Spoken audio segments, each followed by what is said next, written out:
Diante da pressão por anistia, Moraes busca classe política e amplia acenos enquanto modula decisões.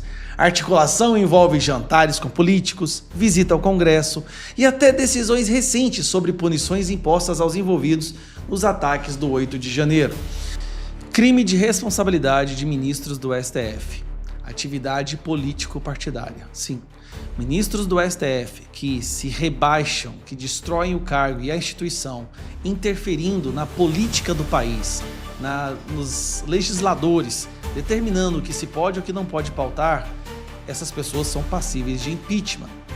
Se fosse executado no Brasil esse artigo, talvez não ia sobrar nenhum ministro na nossa Suprema Corte.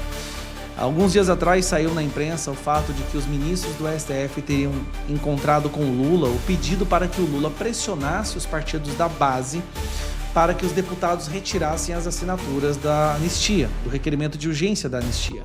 Não satisfeitos e na total convicção da impunidade, afinal de contas eles são os detentores do grande martelo jurídico do Brasil, os deuses do Olimpo, não satisfeitos, Moraes agora começa a falar diretamente com figuras políticas para impedir a anistia. E o mais chocante, a imprensa publica isso como se fosse algo totalmente natural, como se não houvesse um artigo na nossa Constituição que proibisse exatamente esse tipo de ação dos ministros.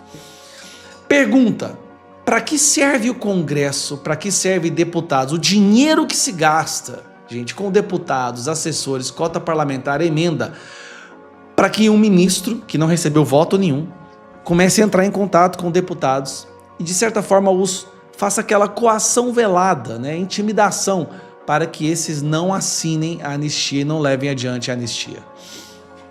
Com a intensificação do movimento pela anistia aos condenados pelo 8 de janeiro, o ministro Alexandre de Moraes, do Supremo Tribunal Federal, tem feito movimentos interpretados por parte do Congresso e da própria Corte como uma tentativa de alcançar demonstrações de apoio.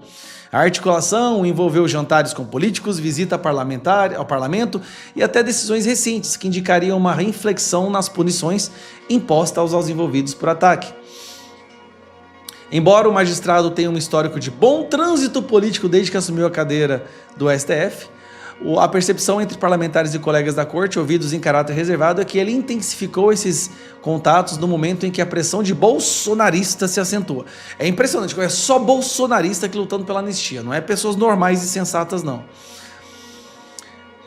Relator das ações relacionadas a uma tentativa de golpe no país, Moraes se tornou o principal alvo do o alvo... Não, cara, eu não dou conta. Moraes é o alvo do Bolsonaro. Não é o Bolsonaro que é o alvo do Moraes. Olha como as coisas estão completamente invertidas, deturpadas, corrompidas. Mas, mais uma vez, a gente não pode perder aquela capacidade de sentir indignação quando ministros do STF desrespeitam a Constituição, agindo de forma político-partidária, para impedir que um determinado projeto siga adiante ou tenha êxito, sendo que quem deve deliberar, quem deve debater e discutir esses projetos é único e exclusivamente representantes eleitos. Entenda isso. Representantes eleitos, pessoas que receberam diretamente votos para que ele possa representar a vontade desses eleitores no parlamento. Um ministro do STF não teve voto. Alexandre de Moraes, Gilmar Mendes, Barroso, Fux, eles não tiveram votos. Eles não têm a prerrogativa de ir lá interferir em como o Congresso vota ou deixa de votar.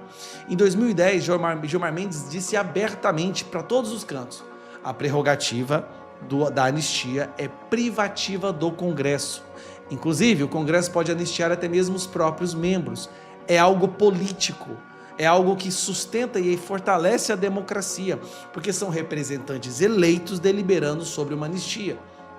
O que a gente está vendo hoje? Ligações ameaçando presidentes de partidos, ameaçando o presidente da República para que ele pressione os deputados para que esses retirem suas assinaturas, os deputados da base, Quais são os partidos da base? Não é só extrema esquerda, não. União, PP, Republicanos, PSD, MDB, são todos partidos da base. E o que a base quer dizer nesse caso? São os partidos que se venderam em troca de ministérios e cargos.